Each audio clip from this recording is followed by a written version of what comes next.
ជំរាបសួរពុកម៉ែបងប្អូនថ្ងៃនេះនាងខ្ញុំមករៀបរាប់អត្ថប្រយោជន៍មើមយិនសិនមើមយិនសិនគឺជាឱសថបុរាណចិនដ៏មានតម្លៃ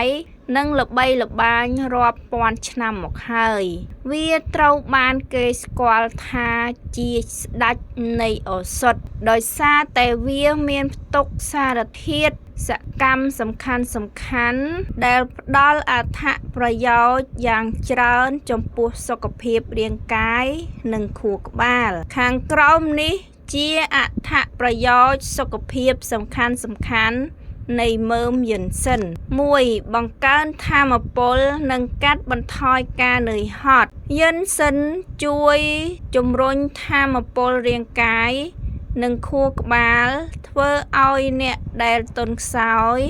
ឬទើបតែងើបពីឈឺមានកម្លាំងកំហែងឡើងវិញវាជួយកាត់បន្ថយភាពហត់នឿយទាំងផ្នែករាងកាយនិងស្មារតីជាពិសេសសម្រាប់អ្នកដែលធ្វើការហួសកម្លាំងឬ stress ខ្លាំង 2. ពង្រឹងមុខងារខួរក្បាលនិងការចងចាំការសិក្សាជាច្រើនបង្ហាញថាយិនសិនអាចជួយជំរុញមុខងារខួរក្បាលដូចជាបង្កើនការចងចាំនិងការផ្ដោតអារម្មណ៍កែលម្អអារម្មណ៍ឲ្យល្អប្រសើរនិងកាត់បន្ថយភាពតានតឹងមានប្រយោជន៍ចំពោះអ្នកជំងឺរ៉ាំរ៉ៃ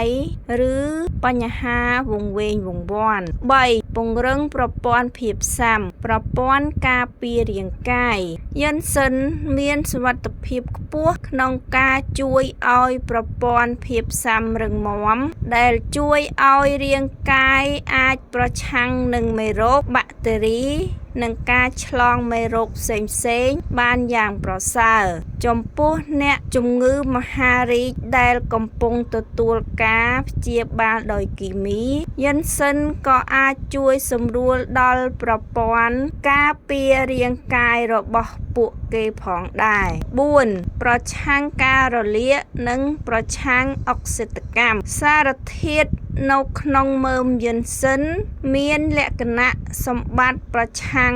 នឹងការរលាកក្នុងកោសិកានិងជួយការពារកោសិកាពីការបំផ្លាញដោយរ៉ាឌីកាសារីវាជួយពន្យាភាពចាស់និងកាត់បន្ថយហានិភ័យនៃជំងឺរ៉ាំរ៉ៃផ្សេងៗ 5. ជួយបញ្ចុះជាតិស្ករក្នុងឈាមសម្រាប់អ្នកមានជំងឺទឹកនោមផ្អែមប្រភេទទី2យិនសិនអាចជួយកែលម្អមុខងាររបស់កោសិការំពែងជំរុញការផលិតអាំងស៊ូលីននិងជួយឲ្យកោសិកាឆាប់យកជាតិស្ករក្នុងឈាមបានល្អដែលធ្វើឲ្យកម្រិតជាតិស្ករក្នុងឈាមមានតុល្យភាព 6. កែលម្អមុខងារផ្លូវភេទបុរសយិនសិនជាពិសេសយិនសិនក្រហមត្រូវបានគេប្រើប្រាស់យ៉ាងទូលំទូលាយដើម្បីព្យាបាលបញ្ហាងាប់ខួរឬខ្សោយសុវត្ថិភាពផ្លូវភេទលើបុរសវាជួយជំរុញលំហូរឈាមទៅកាន់ប្រដាប់ភេទនិងបង្កើតចំណង់ផ្លូវភេទចំណាំនិងការប្រុងប្រយ័ត្នទោះបីជាយិនសិនមានប្រយោជន៍ច្រើនក៏ដោយក៏មិនគួរប្រើប្រាស់វាហួសកម្រិតឬប្រើប្រាស់រយៈពេលយូរពេកដោយគ្មានការផ្អាកនោះទេផលប៉ះពាល់ដែលអាចកើតពិបាកគេងឈឺក្បាល